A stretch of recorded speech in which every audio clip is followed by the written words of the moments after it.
Sa patuloy na pagbisita ni Governor Vilma Santos Recto sa bawat bayan at syudad sa lalawigan ng Batangas, ay muli siyang magbabalik sa bayan ng Taal.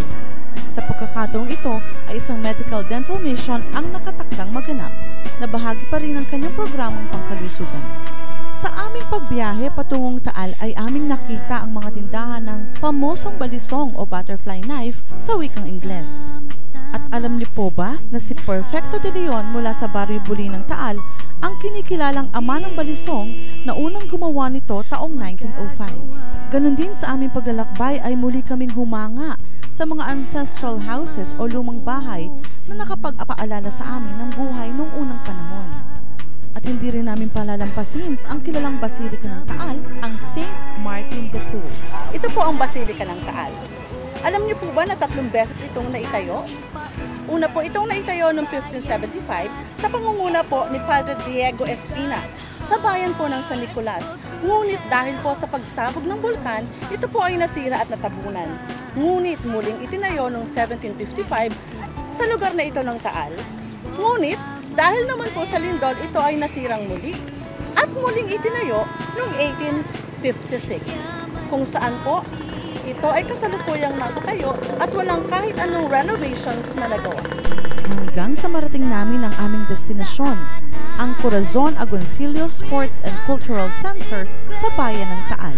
Puno na ng tao ang lugar. Tila maaga pa ay nagsimula na ang medical dental mission na hatid ni Governor Vilma Santos Recto para sa mga Taalenyo. At sa pangunguna ng Provincial Health Officer Dr. Rose Ozaita ay mahigit 600 pasyente ang nabigyang lunas ang kanilang karamdaman.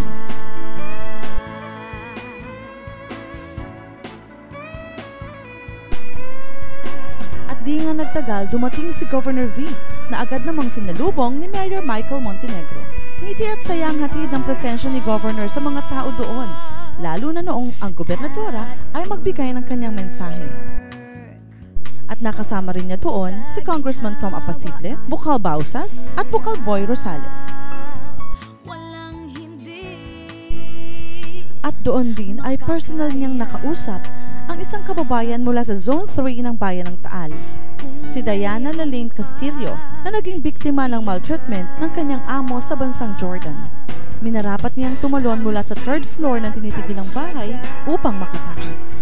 Agad naman ang koordinasyong ginawa ni Governor V sa mga ahensyang agarang makatutulong kay Diana, kagaya ng PSWD at Provincial Cooperative Office. At bago nga magpaalam ay kinumusta at nakipagkwentuhan muna si Governor V sa kanyang mga kapitan ng bayan ng Taal. Matapos ang programa ay agad nagtungo si Governor V sa tanggapan ni Mayor Montenegro. At gaya ng nakagawian, pansamantalang ginamit ni Governor V ang Mayor's Office upang doon ay mag-opisina at makausap ang ilan pang mamamayan na nangangailangan ng kanyang tulong. At bago kami tuluyang umalis sa Taal, abay, nakakita kami ng isang grupo ng mga daycare teachers na nabigyan din pala ng honorarium ng araw na ito. Natanggap na po namin ang aming honorarium. At sunod din naming pinuntahan ng araw na iyon ang bayan ng San Pascual. Sa aming pagdating sa lugar na pagdarausan ng okasyon ay naghihintay na ang mga San Pascualeños. At si Mayor Tony Di Mayuga ay nakaabang na rin talaga sa arkong dadaanan ng pangunahing bisita. Ika-43 taong anibersaryo kasi ito ng kanilang bayan at sadyang gusto nila na si Governor V ang maging panauwing pandangal. At ilang sandali pa nga ay heto na, dumating na ang gobernadora na agad namang sinalubong ni Mayor Tony. Hindi magkamayaw sa pagkamay ang mga tao doon. At sa kanyang mensahe ay tuwang-tuwa ang gobernadora dahil ang kanyang programa ay patuloy na sinusuportahan ng mga opisyal at mamamayan ng San Pascual.